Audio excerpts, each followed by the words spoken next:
Hey, good afternoon, everyone. Carm Capriato, Aftermarket Weekly, 12 noon Tuesday. Where would you rather be than right here, right now? Hey, welcome to all of our friends out there on the Pacific Coast that are enjoying their second cup of coffee. I love bringing you this show. It's a lot of hard work, but there's so much going on inside of my world and Remarkable Results radio podcasts and Aftermarket Weekly in the Town Hall Academy that we just love to get together and not only bring you some great wise automotive aftermarket acumen, but talk about what's going on with me. You're coming to you from the Dorman OE Fix Studio. As I said, great automotive aftermarket acumen all the time. It is one of the most unique shows that goes on inside of our industry. It's kind of like a TV show, but it isn't, with guests and hosts and stuff. If you ever watch cable news, this is kind of like what it is. And if you're with us on social media at all, we love not only to get a question for our panel, but to get a check-in with your city, a like, a share, and even a comment. So thank you all so much for that. With me today is Scott Brown from Cardinal Shell, Springfield, Virginia. The other Scott Brown, the Scott Brown from the East Coast. Because if you go to my website and talk in Scott Brown, you're going to find multiple Scott Browns. Amazing how that works. And good to have you here, Scott. Hi, Carm. Thanks for inviting me back onto the show.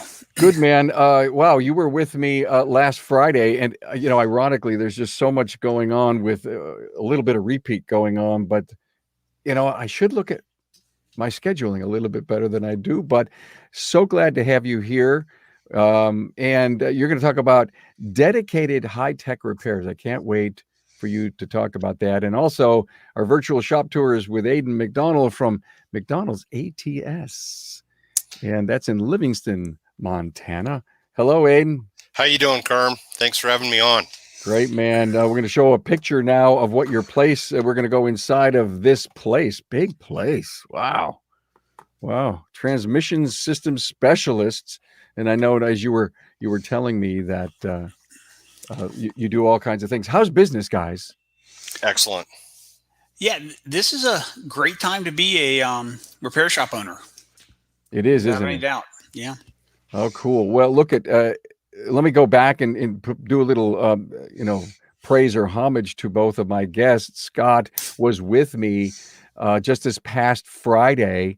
And thank you so much for that, Scott. It was a brilliant episode, Second in Command, a CEO's perspective.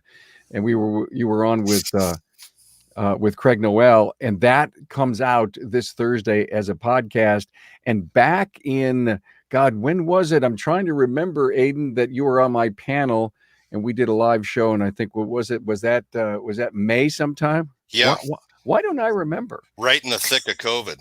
Yeah, well, we were just coming out and we were at the ATI Super Conference and we did this live panel. Oh, you're talking, yes, the last one, yes. Yeah, my biggest mistakes. My biggest mistakes. That was just so cool. So the agenda for today, everyone, is going to be this new tech repair from Scott. We're going to, of course, do the virtual shop tour. I have a great trivia question. And, of course, you'll get the weekly update as to what's going on. And, oh, by the way, here is the trivia for you all. This is a lengthy one. Harley Earl designed the LaSalle in 1927, the beginning of a trend toward lower and wider cars. Now, as head of GM's styling department, he invented the tail fin. And he designed which iconic car? This is so interesting. This is so darn interesting. I can't wait to tell you all about it, guys. And here's a great word from Dorman. Dorman consistently is looking for improved solutions to help save time and money for those who are performing the repairs. Dorman's all-in-one loaded backing plate solution does just that.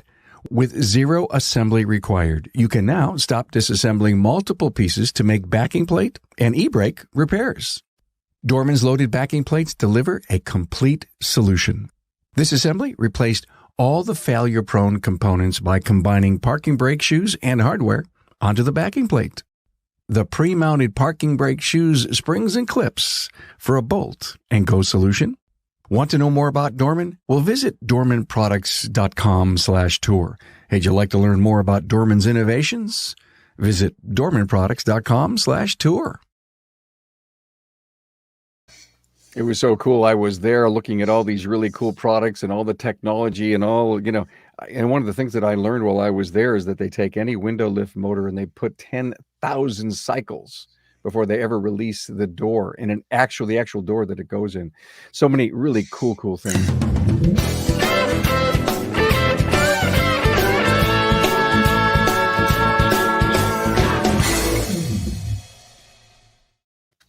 Yes, today, Craig Noel. I was just mentioning Craig Noel. He was on with you, Scott, last Friday. And how all this scheduling just pops. Great guy, smart guy, real passionate about facing the challenges head on in our industry. And he's really got some great passions. Please pick that episode up on your favorite podcast listening app. Catch it, and if you don't catch it this week, catch it next week. Great episode. We also did my first ever tribute to Dad's Day with Emily Chung. Her dad's in the parts business and she owns a shop, and there's some really cool takeaways. It's a short episode, but a great one. And last week we did a CARM cast on day end processes with my great friends Bill Nalu and Joe Hansen. That was kind of cool. And the latest episode from Town Hall Academy was Career Paths, and that's the one that I did live from Maryland with these young men who started out as technicians and are now doing some really great and important leadership roles in this great company. So please catch all that great stuff. Now, let's go to my friend Scott Brown. And wow, you're talking about Level 5 Solutions. It's a brand new facility of yours, Scott. Love to hear all about it. Sure, thanks. Let me just jump right in and tell you a little bit about this technology shop. We opened it last September, pretty much during the height of the fall pandemic. Probably not the best timing, but it did allow us to take our time and to learn the business. Well, Scott, they call them soft launches, right? Yeah, it couldn't have been much more soft. I mean, there is no question about that. I opened it with my general manager from the main shop, so I actually, we were fully committed. And I think that's one of the most important things. In our first lesson, that this is nothing like running a regular repair shop.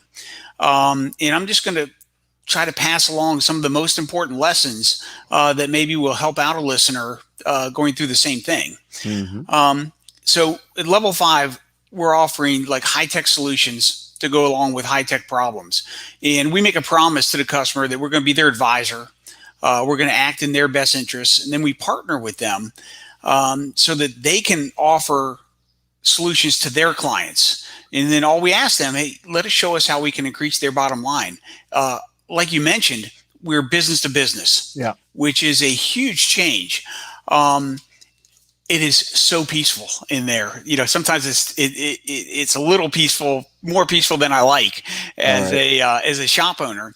But what we're trying to do is, we're trying to solve some problems. Our main companies that we deal with are glass companies, collision repair companies, and independent repair shops. And so we're helping them to decrease their cycle times and increase their ARO and really provide them with professional estimates and research. And we do calibrations same day, sometimes while they wait, again, trying to decrease the cycle times, which are very, very expensive and a huge problem in both the glass and in the collision industries. So the future of the independent repair shop, it's changing.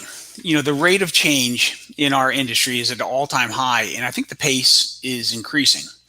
And we've got competition from the mega dealerships and the chain stores and the big box stores. And I think, independent repair shops, our portion of the automotive aftermarket, by banding together, we can create a list of offerings that can eclipse those of our competition and solve a lot of our most intractable problems. One other way that this happened, there were 3 shop owners here in Virginia. They created a buying group that's just leveling the playing field and dropping thousands and thousands of dollars to our bottom line just because independent repair shops banding together. And I think the lessons from that also went into play with developing Level 5. So what challenges do we have? We've got legal issues. We've got recruitment and retention issues, overhead. And I've been told by a lot of people that are smarter than me that our shops are the wrong size and we have the wrong layout to compete over the next decade. They identified the need to scale up our businesses so we can create volume to cover our expenses, that we need 10, 20 bays, maybe with an area especially built for ADOS. And our technicians need specialized programming in calibration techs, and that our teams must have security training and the NASTEF authorizations to go with it. And I disagree. And, and it's okay. One thing to disagree, but we built a business to test out my ideas in the real world. And Got it. Yeah. and I believe that if the independent repair shops stop trying to treat each other as competition and instead just create a network of connected shops, then we can deliver all the specialties to our clients out of our existing locations. And that's what we do at Level 5. So we partner with collision, glass, and repair shops and deliver the services that, number one, aren't easy, or number two, aren't profitable to provide themselves. We learned right off the bat that ADOS alone isn't a business model. That's what we thought it was a business model back in September, but there's just not enough. And it's also there may be days that go by with no ADOS at all. So you've got to have other things. So programming, security, things where an independent shop might not have enough business to make it worthwhile for them to invest in the tools and the training and information to move their shops down the learning curve. They can partner with a Level 5 style shop and profitably expand those offerings to their customers without spending a dime. Some offerings are real expensive, like programming or key coding or the 1, 2, 3, 4 YF air conditioning or safety alignments. All those services, we do all the stuff that we don't want to do in our own shops. That's what Level 5 does. We can also teach and we can license our processes if anyone else wants to do a Level 5 style shop and doesn't really know how. I think it's just a collective mind shift that we need out of the automotive aftermarket shop owners. So here's a couple things that I made some notes to think about. The other offerings besides ADOS, we're doing safety alignments, pre and post scans, programming, diagnostics, key coding, the air conditioning. Second thing, you are the only person that's really looking out for yourself. And in this industry, there are a lot of sharks. And I would take any information from any equipment salesman with, I call it a huge scanner-sized grain of salt. And I would say, prior to buying any equipment, confirm that equipment is going to allow you to calibrate and program vehicles according to OE standards and procedures. It's hugely important.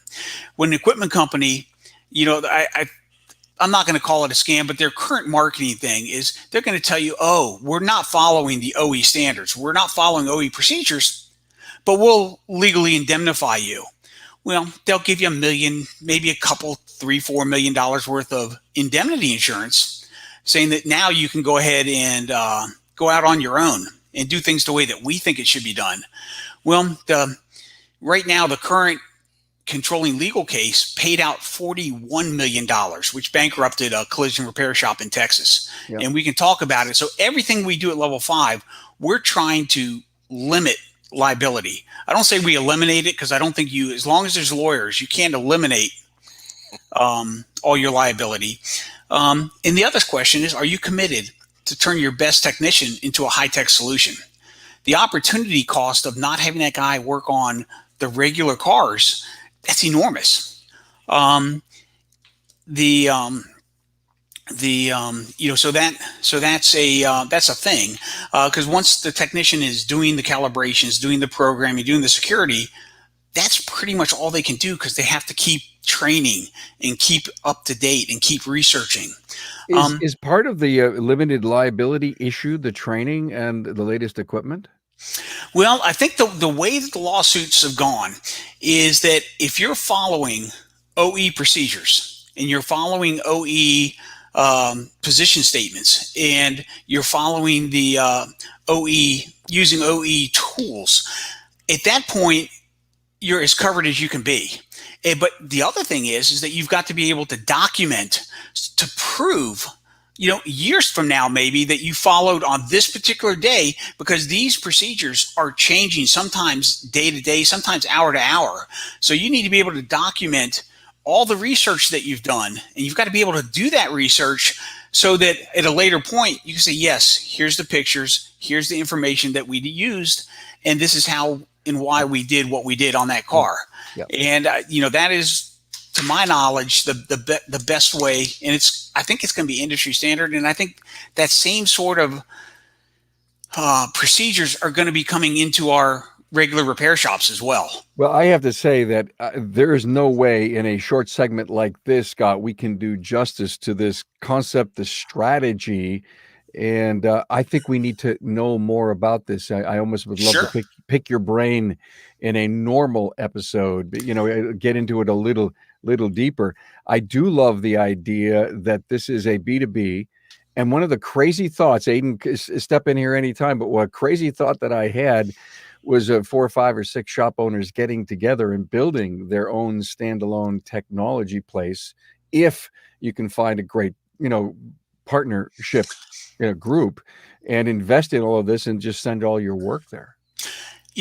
Right now, I think that's a great idea. And, you would need, and that's about the right amount of shops, I think, to support a level 5 style shop. And you've got to find, because there's a lot of physical liabilities, like you've got to have a level facility. 1 degree drop is all you can have. You've got to have 60 feet in front of the front bumper to do everything. 30 feet, you'll do, 90% plus. You need to have 15 feet on either side of the car in order to complete the calibration. So this is those level of spaces don't exist in our shops. And and you're a market leader. You wanted to do this, but someday self-calibration is going to be here or there, and you may just look at that, all that ADIS investment in 6-7 years and say, whoops. From what I've seen and from what our research tells us, the self-calibrating cars, that was like half a decade ago. And there are a lot of functions, and they call it dynamic calibration, where you can drive them and calibrate them. It's going the other way. And, where they require shops like ours in order to do the calibrations is much more common. But like I say, I don't see that as its own standalone business. You've got to be able to do these other things as well. And honestly, our shops, we need to be able to find a way to get these jobs done. Doesn't mean that we have to do it ourselves. It just means that somebody's got to be able to do these things for us. And now all of a sudden I can put on my shop, on Cardinal Plaza's website, that we do ADOS, that we do calibrations, that we do programming and key coding. Even though at Cardinal I do none of those things, we refer all of that over to level 5. Yeah. I think it's a fascinating business strategy. That's why I wanted to have you on and talk about it. Sure. We've kind of run out of time, Scott, but I think we need to go into this a little deeper on a RRR episode. So thanks for being here, my friend. Good stuff. Hey, I love it. And you always do such a great job of pulling information out of your guests, including me. That's a good thing. Yeah. Okay. All right. Give me the credit if you want, but you're a talker, and I appreciate that. Thank you so much. Awesome job. Hey, everybody. Yeah, it was good. Hey, everyone, all the episodes are archived on the website. Anytime you want to get to them, remarkableresults.biz, you'll see you can either type in AW in your URL or just go to the Aftermarket Weekly page. You'll see everything there. And let me see what's coming up this Friday. This Friday, we're going to play the long game. Are you in it for the long term, or are you in it for the short term? Great panel we have coming up this Friday as we start the Independence Weekend this Friday.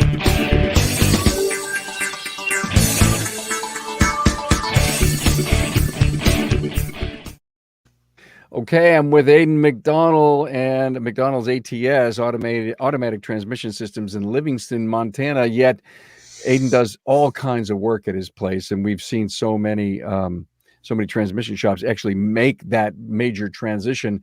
And so we're gonna check out. We've got a pre-recorded video, Aiden. We'd love to get the tour.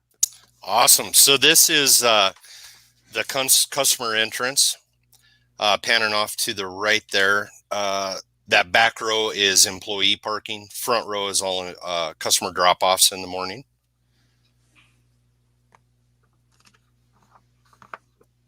How many acres do you have there? This is roughly 2.5.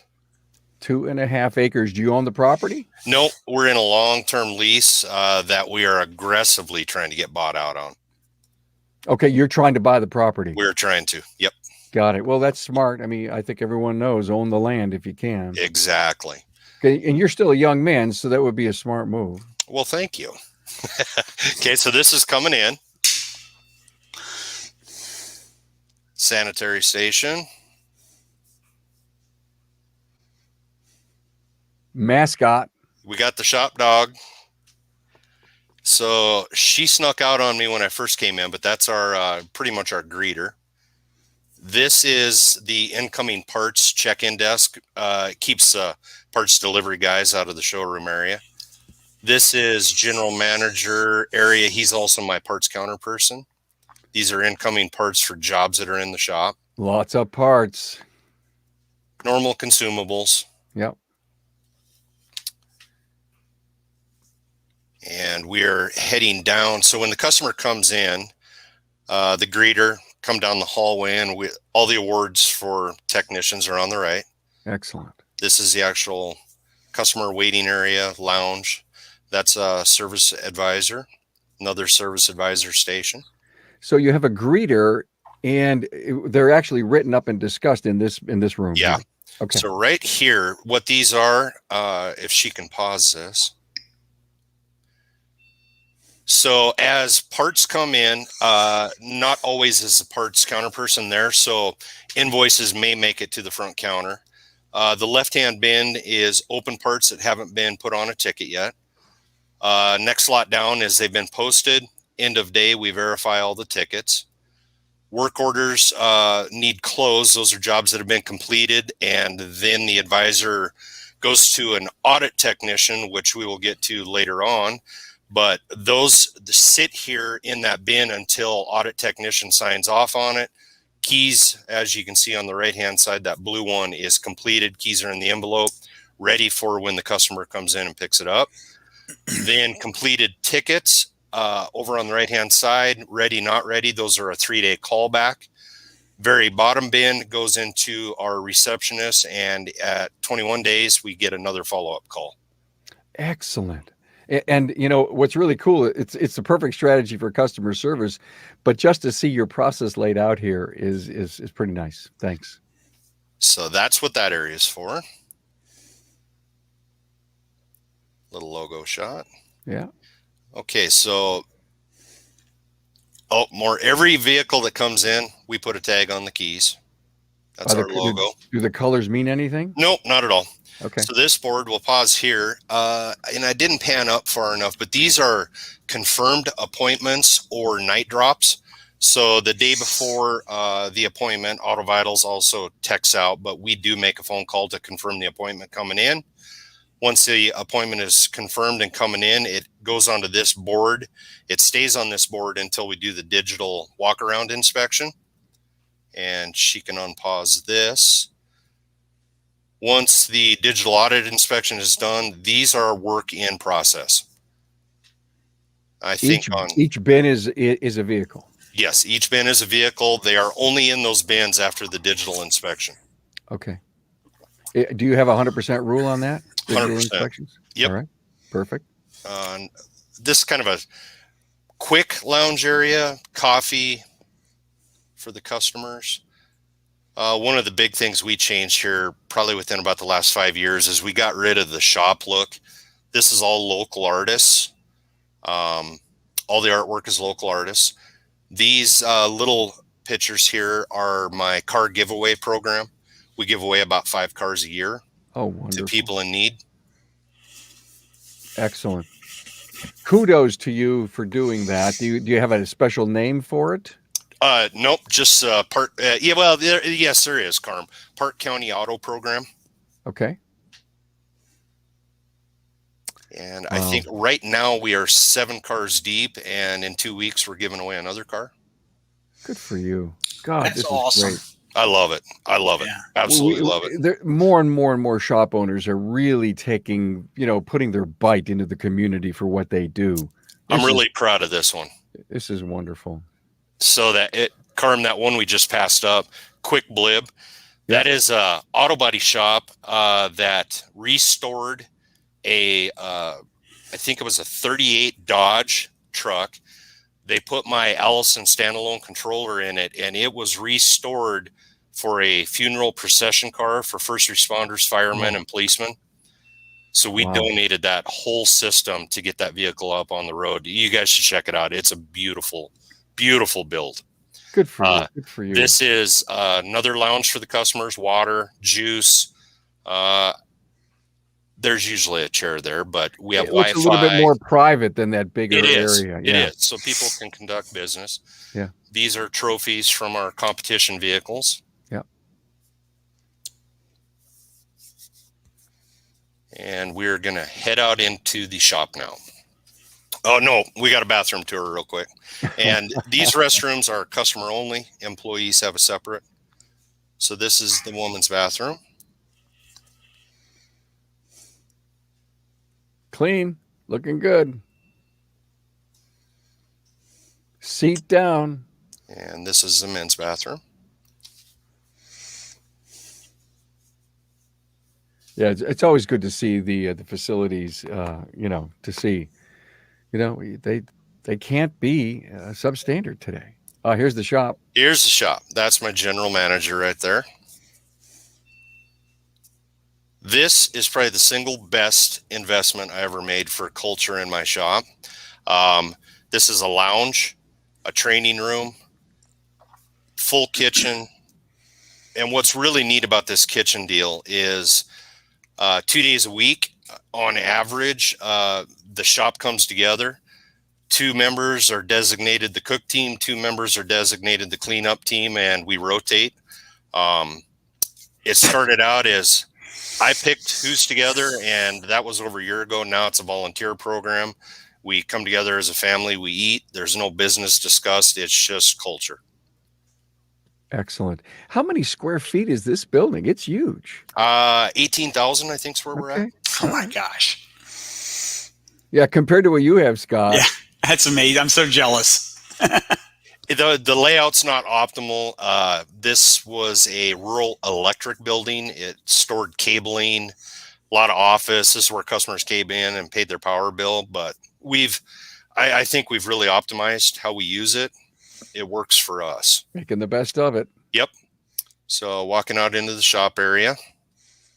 So give us the skinny, the number of bays, the number of techs. We have 8 bays, 6 techs. Okay. So does that mean you have 3 service advisors or 2? We have 2 dedicated service advisors. The general manager will jump in when needed. That's my general manager right there. We try to clean the bays up at least once a day.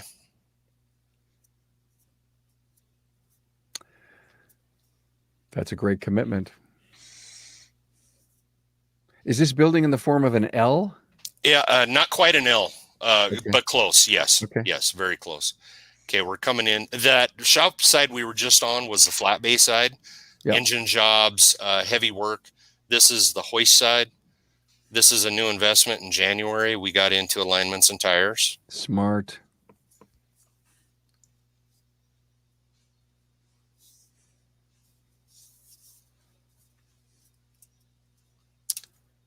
This is a technician trainer right here. This is a new tech that is being trained.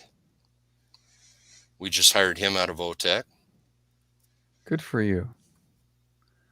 You don't have an official apprentice program, but you have a commitment to the young people. We've been apprenticing for a year, but now that ATI's got the apprentice program, we're fully signed up and we're going to follow suit. Cool.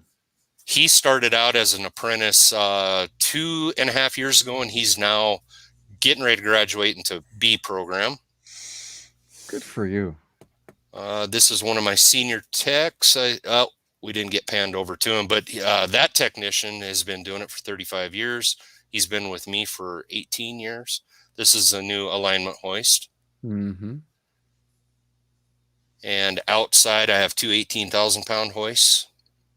All the vehicles down the left hand. Wait a minute. In Montana? Yeah. Yeah, we can utilize them about 7 months a year. Really? Mm-hmm. Now, when it snows, you just let the snow build up on them? Yeah, pretty much. Okay. Pretty much. These are outgoing transmissions. These are core returns. We ship all over the West. And now we're coming in on the back door. This is that room back there is where we keep the high dollar inventory, injectors, turbos. It's locked up every night. I see you have a camera system. How many cameras? 14 of them.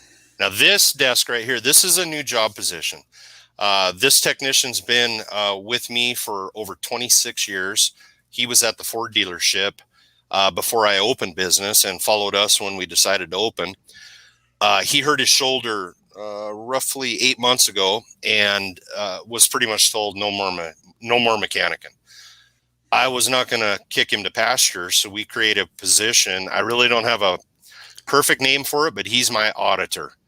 So every vehicle that gets completed, of course, the technician that did the job does a test drive, comes into his office, verifies notes, verifies parts, verifies procedures. Then he has his own inspection and does a final test drive, repapers the floor, steering wheel, seat. This is my office. This is where we do our YouTube broadcasts in my other business. So we broadcast the logo up on that TV. Mm-hmm. I stand in front of the toolbox and give instructional videos. But the audit technician finishes his test drive. That's when he keys it, envelopes it, puts it back up front, and lets the front end know it's good to figure. So he's an ultimate quality control guy. That's exactly what he is. And this is my office. And we're going full circle to general manager. There's the receptionist back. Got it. And that's full circle. Excellent. Wow. What do you think, Scott? I think I want to be Aiden. He's doing a wonderful job. I just love the way you treat your people, and I love the way you're giving back to your community. I appreciate it. What an inspirational guy you are. Yeah, we don't do enough high-fiving and recognition of the people like Aiden and everyone who works so closely with community. We have a great episode coming out soon on community, very much the same thing that you're doing, Aiden, in this the whole giving back thing. I think that's one of the most critical marks of the independents, that we're so damn willing to help out with that. Well, thank you so much, Aiden McDonald, McDonald's ATS in Livingston, Montana. Appreciate that. Guys, let's do our finish up here with our trivia. Here was that great long trivia thing about, Harley Earl. He invented the tail fin, but which iconic car was he the guy? Well, here's the answer. The Corvette. Harley Jarvis Earl was an American automotive designer and business executive. He was the initial designated head of the design at General Motors, later becoming vice president, the first top executive ever appointed in design of a major corporation in American history. Then there was a gentleman named Duntov, Zora Duntov. He was a Belgian-born American engineer whose work on the Chevrolet Corvette earned him the nickname Father of the Corvette. He is sometimes erroneously referred to as the inventor of the Corvette, whereas the title belongs to Harley Earl. Look at that fin, guys. In fact, back when you see them on TV and old TV shows, you know what I call them? I call them boats. Yep. I call them boats. And hey, what's going on next week? We've been talking about Craig O'Neill all week here, and he's going to come on and actually do a show with me in the guest host seat. And then Tiffany Shirato from Lifetime Transmissions, another transmission shop in Broken Arrow, Oklahoma. Awesome. So much thanks to Scott Brown from Cardinal Shell and from Aiden McDonald. Guys, Unbelievable, fascinating, great stuff from both of you, and continued success. Thanks, Carm. It was Thank you, a lot of fun. Thanks for being here, guys. Absolutely.